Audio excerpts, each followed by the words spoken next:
बिस्मिल्लाहिर्रहमानिर्रहीम। अस्सलामुअलैकुम dear students. आज हम यूनिट नंबर 10 इसको स्टार्ट करेंगे और इसमें कुछ डेफिनेशंस हैं जो आपके कोर्स में शामिल हैं और उसमें एक वर्ड यूज़ होता है पास्चुलेट। तो सबसे पहले हम ये आपकी बुक में डेफिनेशन नहीं है, लेकिन इसके बारे में आपको पता ज़रूर होना चाहिए कि उर्दू में इसको मौज़ूआ कहते हैं, असूल मौज़ूआ। तो पहले इसको समझते हैं कि ये पास्टुलेट क्या चीज़ है। फिर इसकी डिफरेंट टाइप्स हैं, तो उनको हमने ये सिलेबस के मुताबिक जो है तैयार करना है। इनको सबसे पहले आपने समझना है और फिर इनको याद करना है, क्योंकि ये सारी की सारी डेफिनेशंस आपकी कांग्रुएंसी ऑफ ट्रायंगल से ही रिलेटेड हैं। तो चलते हैं जी। सबसे पहले व्हाट इज़ पास्टुलेट, जिसको उर्दू में असूल मौज़ूआ कहते हैं, कि ये क्या चीज़ है। A postulate is that elementary statement which we have to assume while making a demonstration concerning geometric figure। यानी ये ज्योमेट्री की अशकाल के बारे में एक ऐसा मफरूज़ा या बयान होता है जो हम साबित करना चाहते हैं। इसकी मैं आपको एक एग्ज़ाम्पल देता हूँ। देखें, हम कहते हैं जी एक पॉइंट, अगर हम एक पॉइंट लेते हैं तो उस एक पॉइंट में से इनफाइनाइट लाइंस पास कर सकती हैं। यानी कि एक नुक्ता से बेशुमार आप खतूत खींच सकते हैं जो उस एक नुक्ता में से गुज़रते होंगे। तो ये एक एलिमेंट्री यानी ये एक बुनियादी मफरूज़ा है और आप इसको साबित भी कर सकते हैं, ज्योमेट्रिकली चेक भी कर सकते हैं। आप एक नुक्ता लें और उसमें से जितनी मर्ज़ी लाइंस जो हैं वो पास कर लें, तो ये हमारी जो स्टेटमेंट है इसको हम कहेंगे पास्चुलेट। तो पास्चुलेट ऐसी फंडामेंटल या एलिमेंट्री स्टेटमेंट को हम कहेंगे कि जो ज्योमेट्रिकल फिगर से रिलेटेड होगी, ज्योमेट्री की अशकाल से मुतल्लिक होगी। तो ये था पास्चुलेट यानी कि मौज़ूआ क्या है। इसके बाद बेटा आपके इस यूनिट में जो ये डिफरेंट टाइप्स हैं पास्चुलेट्स की, और ये वक्तन फ़वक्तन बोर्ड में इनमें से कोई ना कोई आती रहती है, इनको समझना है, देन आपने इसको याद भी करना है। तो सबसे पहले जो पास्चुलेट आ रहा है वो है SAS पास्चुलेट। उर्दू में ज़ुआद ज़ुआद का मौज़ूआ। पहले इसकी डेफिनेशन को समझते हैं, फिर मैं उसको एक्सप्लेन करता हूँ। In any correspondence of two triangles, यानी कि मुसलसलों की किसी मुताबिकत में, if two sides and their included angle of one triangle, कि एक मुसलस कि कोई से दो इज़ला, if two sides and their included angle, कोई से दो इज़ला और उनका मुतलका जो ज़ाविया है, आर कांग्रुएंट, अगर वो मुतमासल हों किसके, to the corresponding two sides and their included angle of the other, then the triangles are congruent. यानी कि दो मुसलसलों की किसी मुताबिकत में अगर एक मुसल्लस के दो इज़ला और उनका दरमियानी ज़ाविया दूसरी मुसल्लस के मुतनाज़रा दो इज़ला और उनके दरमियानी ज़ाविया के मुतमासल हों, तो मुसलसें मुतमासल होंगी। आपको मैंने लास्ट टाइम बताया था बेटा कि एक ट्राइएंगल में टोटल उसके 6 एलिमेंट होते हैं, 6 अरकान होते हैं, और वो क्या हैं कि 3 ज़ाविये और 3 इज़ला। अब हम कह रहे हैं कि दो, ये फॉर एग्जांपल आपको फिंगर से ये बात ज़्यादा समझ आएगी। ये हमारे पास हैं दो triangles, one of them is ABC, दूसरी ट्राइएंगल है DEF। अब इनमें हमने एक 1 to 1 कॉरस्पॉन्डेंस इस्टेब्लिश की है। कैसी? कि ये मुसल्लस ABC मुताबिकत रखती है मुसल्लस DEF से। कैसे?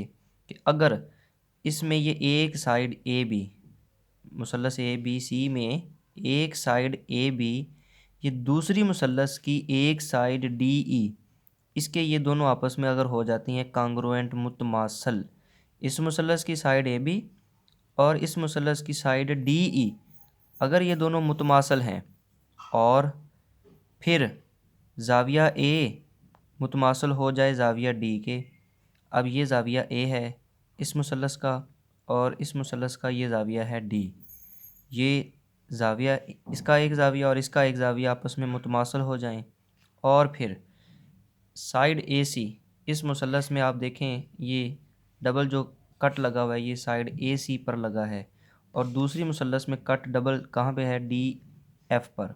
तो इसका मतलब अगर साइड ए सी इस मुसल्लस में मुतमासल कांग्रुएंट हो दूसरी मुसल्लस की साइड डी एफ के, तो अगर ये इस तरह से तीन एलिमेंट्स जिनमें से दो क्या हैं साइड्स हैं, ये देख सकते हैं आप दो साइड हैं एक मुसल्लस की और उनका दरमियानी ज़ाविया, दो साइड और एक उनका एंगल एक मुसल्लस के, दूसरी ट्रायंगल दूसरी मुसल्लस की मुतलका मुतनाज़रा उन्हीं दो साइड्स और उनके इंक्लूडेड एंगल के, अगर ये बेटा आपस में मुतमासल हो जाएं, यानी कि इसके दो इज़ला और इसके दो इज़ला और इनका दरमियानी ज़ाविया और इसका दरमियानी ज़ाविया, अगर ये आपस में मुतमासल हो जाएं, लंबाइयों में बराबर हो जाएं, तो इनके जो बाकी एलिमेंट हैं यानी वो क्या रहते हैं कि इसका एक ज़िला रहता है बी सी और इसका एक ज़िला है ई एफ, तो फिर बेटा ये भी आपस में कांग्रुएंट मुतमासल हो जाएंगे। इसी तरह इसके दो जो ज़ाविये रहते हैं जिनकी बात हमने इसमें नहीं की, और इसके भी दो ज़ाविये हैं ई और एफ, और वो भी आपस में कांग्रुएंट मुतमासल हो जाएंगे। तो देन यही वो कह रहा है कि triangle A B C is congruent to triangle D E F, यानी कि फिर ये होगा कि अगर इन दो ट्रायंगल्स में कोई से तीन एलिमेंट्स, और उनमें तीन एलिमेंट्स में हमने ये जो नाम लिखा है ना इसी से आपको अंदाज़ा लगाना है या इसी की आपने बात करनी है उस स्टेटमेंट में। एस से मुराद होगा साइड, ए से मुराद एंगल, फिर एस आ रहा है इसका मतलब है side, side angle side postulate. इसको वो इस तरह से भी पूछ सकता है कि एस ए एस की बजाय पूरा नाम अगर लिखा आ जाए साइड एंगल साइड पास्टुलेट, वो आपसे ये भी पूछ सकता है define side angle side postulate या what is side angle side postulate. Then आपने ये स्टेटमेंट लिखनी है, उसके बाद ये दो डायग्राम्स बनानी है और इनकी 1 to 1 कॉरेस्पॉन्डेंस लिखने के बाद एक मुसल्लस की कोई सी दो साइड, जैसे इस मुसल्लस में हमने कौन सी दो साइड्स ली हैं ए बी और ए सी, और इनका दरमियानी ज़ाविया कौन सा है एंगल ए, ये आपको याद रहना चाहिए बेटा एस ए एस यानी कि साइड एंगल साइड के दो साइड्स के दरमियान में जो बनने वाला एंगल है वो आपने लेना है। ये ना हो कि आप साइड तो दो ये ले लें और एंगल आप ये वाला लें, तो फिर वो इनका दरमियानी एंगल या ये वाला नहीं होगा। क्यों? इन दो साइड से बनने वाला जो दरमियानी ज़ाविया है वो एंगल ए है, तो वो वाला एंगल आपने दरमियानी उसको कांग्रुएंट लेना है इस मुसल्लस में भी, और फिर उसके भी दूसरी मुसल्लस में जो दो इज़ला जो दो साइड्स इस मुसल्लस की इन दो साइड्स के कांग्रुएंट होती हैं उनका भी दरमियानी ज़ाविया भी वही लेंगे। तो इस तरह से अगर ये तीन एलिमेंट्स एक मुसल्लस के दूसरे मुसल्लस के इन्हीं तीन एलिमेंट के हो जाएं कांग्रुएंट मुतमासल, तो फिर ओवरऑल ये दोनों ट्रायंगल कांग्रुएंट हो जाएंगे, यानी बाकी इनके जो एक साइड रह गई है और दो एंगल रह गए हैं वो भी आपस में मुतमासल हो जाएंगे, बराबर हो जाएंगे। तो ये था हमारा S A S postulate. Urdu में इसको ज़्वाद जे ज़्वाद का मौज़ूआ कहते हैं। ज़्वाद से मुराद है ज़िला, इस जे से मुराद है ज़ाविया, फिर ज़्वाद से मुराद है ज़िला, तो यानी कि दो इज़ला के दरमियान वाला जो ज़ाविया है किसी एक मुसल्लस में, अगर वो मुतमासल हो जाए किसी दूसरी मुसल्लस के मुतनाज़रा उन्हीं दो इज़ला और उनके दरमियानी ज़ाविया के, तो इस तरह से दो मुसल्लसें आपस में क्या हो जाएंगी मुतमासल हो जाएंगी। इसके बाद बेटा आता है A S A postulate, A for angle, S for side, A for angle, यानी कि ज़्वाद जे ज़्वाद का मौज़ूआ, सॉरी जे ज़्वाद जे का मौज़ूआ। अब क्या होगा कि in any correspondence of two triangles if two angle and their included side, अब देखें कि दो एंगल हैं और दरमियान में एक साइड है, वही ये कह रहा है कि if two angle and their included side of one triangle are congruent to the corresponding two angles and their included side of the other, then the triangles are congruent। Urdu वाले बेटा क्या इसको समझें कि दो मुसल्सों की किसी मुताबिकत में अगर एक मुसल्लस के दो ज़ाविये, ये दो जे आ रहे हैं इनका मतलब दो ज़ाविये होंगे, और एक ज़्वाद आ रहा है इसका मतलब होगा एक ज़िला, तो अगर एक मुसल्लस के दो ज़ाविये और उनका दरमियानी ज़िला दूसरी मुसल्लस के मुतनाज़रा दो ज़ाविये और उनके दरमियानी ज़िला के मुतमासिल हों तो वो मुसल्से मुतमासिल होंगी। तो अगर यानी कि दो ज़ाविये और एक उनका दरमियानी ज़िला किसी एक मुसल्लस का दूसरी मुसल्लस के मुतनाज़रा उन्हीं दो ज़ावियों और उनका दरमियानी ज़िला के मुतमासिल हो जाएं, तो फिर बाकी जो बेटा ओवरऑल ये दो मुसल्सें हैं, ट्राई एंगल्स हैं, वो कांग्रुएंट हो जाएंगी। The triangles are congruent, यानी कि देखें in triangle A B C in correspondence with triangle D E F. ये आपकी मुसल्लस है बेटा ए बी सी, दूसरी मुसल्लस है डी ई एफ। अब इनमें हमने 1 to 1 कॉरस्पॉन्डेंस इस्टेब्लिश करनी है, एक से एक की मुताबिकत कायम करनी है। और हम कहते हैं कि अगर इन दो मुसल्सों में अगर ये तीन चीज़ें एक मुसल्लस की दूसरी मुसल्लस की इन्हीं तीन चीज़ों अरकान के बराबर मुतमासल हो जाएं, तो दोनों मुसल्सें आपस में ओवरऑल मुतमासल हो जाएंगी, यानी कि इनके बाकी जो तीन तीन एलिमेंट्स बच जाएंगे वो भी आपस में मुतमासल होंगे। तो आइए ज़रा देखें, ये आपको अंदाज़ा होगा बेटा जो आपने ऊपर नाम पढ़ा है ना उसी से, ASA यानी कि एंगल साइड एंगल। तो अब हमने दो एंगल लेने हैं, एक ट्रायंगल के और एक उनके दरमियानी साइड लेनी है। तो चलते हैं, मैंने फ़र्ज़ कर लिया कि एक एंगल ले लिया B, मुसल्लस ABC में एक एंगल B। तो दूसरी मुसल्लस DEF में कौन सा फिर इसका मुतनाज़रा एंगल होगा बेटा, वो है E। आप देख सकते हैं डायग्राम में कि एंगल B कांग्रुएंट मुतमासल अगर हो जाए एंगल E के, और इसी तरह साइड BC, ये वाली साइड BC है जो कि आमतौर पर आप इसको कायदा कहते हैं, इस मुसल्लस का कायदा दूसरी मुसल्लस के कायदा बेस यानी जो कि EF है, और इसीलिए मैंने यहाँ पे इस साइड पर ये एक निशान लगाया है। इसका मतलब इस ट्रायंगल में ये साइड और इस ट्रायंगल में ये साइड अगर आपस में मुतमासल हैं तो, और आखिरी ये आपका ज़ाविया, यानी कि उसी ही साइड पे बनने वाले आपने दो ज़ाविये लेने हैं, क्योंकि इस साइड पर दो ज़ाविये B और C बन रहे हैं।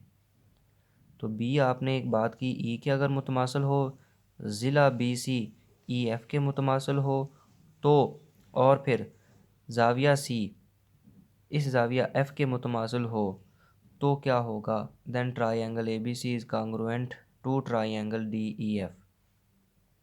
तो यानी कि ये दोनों मुसल्सें ABC और DEF आपस में मुतमासिल हो जाएंगी, यानी कि इनकी ये जो दो साइड्स AB और AC हैं ये भी मुतमासिल हो जाएंगी किसके, मुतनाज़रा इज़ला DE और DF के।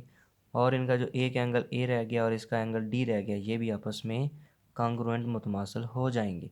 कि यानी कि अब हम ये देख रहे हैं कि अगर एक मुसल्लस के दो ज़ाविये एंगल और उनकी दरमियानी साइड, अब देखें ये दो एंगल ले लिए मैंने B और C, तो इनका दरमियानी जो साइड ज़िला है वो क्या है BC। अगर आप दो ज़ाविये लेना चाहते हैं A और B, तो फिर बेटा इनकी दरमियानी जो साइड है वो बनेगी AB। फिर आपने इस बात का ख्याल रखना है कि आपने जो एंगल लेने हैं उनके दरमियान वाली साइड होनी चाहिए, इसलिए आप यहाँ पे बेस वाले दो एंगल B और C जब लेंगे तो यही फिर साइड BC और इसमें यही साइड EF, ये इनकी क्या होगी, दरमियानी साइड होगी। ये था मेरा बेटा ASA पास्टुलेट जे ज़्वाद जे का मौज़ूआ। इसके बाद हमारा नेक्स्ट जो पास्टुलेट है वो है SSS, S for side side side. इसका मतलब ये हुआ, इसको उर्दू में क्या लिखेंगे, ज़्वाद ज़्वाद ज़्वाद का मौज़ूआ। अब इसका मतलब ये होगा कि तीनों साइड्स की बात हो रही है कि अगर एक मुसल्लस में तीनों साइड्स दूसरे मुसल्लस के तीनों साइड्स के कांग्रुएंट मुतमासिल हों, ओवरऑल फिर वो दोनों मुसल्सें भी मुतमासिल होंगी। तो ये इसकी समरी है, ख़ुलासा है। चलते हैं स्टेटमेंट की तरफ कि in any correspondence of two triangles if all three sides of one triangle are congruent to corresponding sides of other triangle then these triangles are congruent। यानी कि दो मुसल्सों की किसी मुताबिकत में अगर एक मुसल्लस के तीनों इज़ला दूसरी मुसल्लस के मुतनाज़रा इज़ला के मुतमासिल हों तो वो मुसल्सें मुतमासिल होंगी। तो ज़रा देखिए डायग्राम में, इन कॉरस ये आपके पास triangle ABC in correspondence with triangle DEF। तो अगर हम इनमें एक से एक ही इस तरह से हम मुताबिकत कायम कर लें कि एक मुसल्लस में एक ज़िला AB दूसरी मुसल्लस में ज़िला DE, ये दोनों आपस में कांग्रुएंट हों, इस मुसल्लस में BC और इस मुसल्लस में EF, ये दो इज़ला आपस में मुतमासल कांग्रुएंट हो जाएं, और फिर तीसरी जो साइड है इसकी ए सी और इसकी तीसरी साइड है डी एफ, ये दोनों साइड्स, ये दोनों यानी कि इज़ला आपस में कांग्रुएंट मुतमासल हो जाएं, तो फिर क्या होगा, दोनों मुसलसें ओवरऑल कांग्रुएंट होंगी, मुतमासल होंगी। इस बात का क्या मतलब हुआ, अब बाकी हमने तीनों इजला की बात तो कर ली, तो बाकी तीन चीज़ें क्या रह गई हैं, वो हैं बेटा एंगल। तो फिर इसका मतलब ये होगा इनके एंगल भी आपस में कांग्रुएंट होंगे, यानी कि ज़ाविया ए किसके मुतमासल होगा, डी के, ज़ाविया बी मुतमासल होगा ई, और ज़ाविया सी मुतमासल होगा ज़ाविया एफ़ के। तो ये था हमारा बेटा एस एस एस पास्चुलेट, यानी कि ज़्वाद ज़्वाद ज़्वाद का मौज़ूआ। ये आपको जो पास्चुलेट का नाम है ना, वहाँ से ही अंदाज़ा हो जाना चाहिए कि हम एक मुसल्लस की क्या तीन एलिमेंट्स लें और उनको कॉरस्पॉन्डेंस, उनकी मुताबिकत कायम कर दें दूसरी ट्रायंगल की उन्हीं तीन एलिमेंट से। और इतनी स्टेटमेंट सब में आप कॉमन ही देख देख लें आ रही है कि in any correspondence of two triangles, if, यहाँ से अब आगे स्टेटमेंट चेंज होगी अकॉर्डिंग टू पास्चुलेट, कि अगर हमने यहाँ पे तीनों जो हैं वो इजला लिए हैं, तीनों साइड्स लिए हैं, तो हम कह रहे हैं कि if all three sides of one triangle are congruent to corresponding sides of other triangle, then the tri are congruent. तो जबकि ए एस ए पास्टुलेट में अब देखें एंगल साइड एंगल की बात है, तो इसमें भी इतनी स्टेटमेंट तो सेम है ना कि if in any correspondence of two triangles if, अब आपने क्या लेना था, दो एंगल लेने थे और एक साइड लेनी थी, तो अब आप उसी की बात करेंगे, if two angles and their included side of one triangle are congruent to the corresponding two angle and their included side of the other, और फिर ये बात दोनों में सब में कॉमन आ रही है, then the triangles are congruent. Diagram आपने हर पास्टुलेट में जो भी डेफिनेशन आ जाए, जो भी आपसे ये क्वेश्चन आ जाए, तो आपने डायाग्राम पहले आपने स्टेटमेंट लिखनी है, उसके बाद डायाग्राम बनानी है, और उनमें ये one two one correspondence establish करके दिखानी है कि जो पास्टुलेट पूछा गया है उसी के मुतल्लिक़ आपने यहाँ पे कंटेंट्स लिखने हैं। कि जैसे यहाँ पे एंगल साइड एंगल की बात हुई है, तो देखें ये एंगल, ये साइड, ये एंगल एक मुसल्लस के, और उसी तरह ये एंगल फिर साइड फिर एंगल दूसरी मुसल्लस के आपने लेकर उनको आपस में कांग्रुएंट लिखना है, और फिर कहना है कि अगर ये इस तरह से कांग्रुएंट हो जाएं तो दोनों मुसलसें कांग्रुएंट होंगी। तो टोटल आपने इसको यहाँ तक इसी तरह ही रीराइट करना है। तो ये आप इनको बेटा अच्छे से समझें, वीडियो को बार बार देखें। यह आपके लिए थोड़ा सा समझने में एक दफ़ा आपको मुश्किल ज़रूर आएगी, लेकिन क्योंकि पहली दफ़ा कर रहे हैं ज्योमेट्री का ये बहुत अहम जो हैं वो चीज़ें, ये इनको कंसेप्ट है, इनको अच्छे से ज़हन में बिठाएं, उनको याद करें। और अगर आपको फिर भी मसला हो तो आप बेटा ग्रुप में मैसेज भेज सकते हैं। थैंक यू जी, अल्लाह हाफिज़।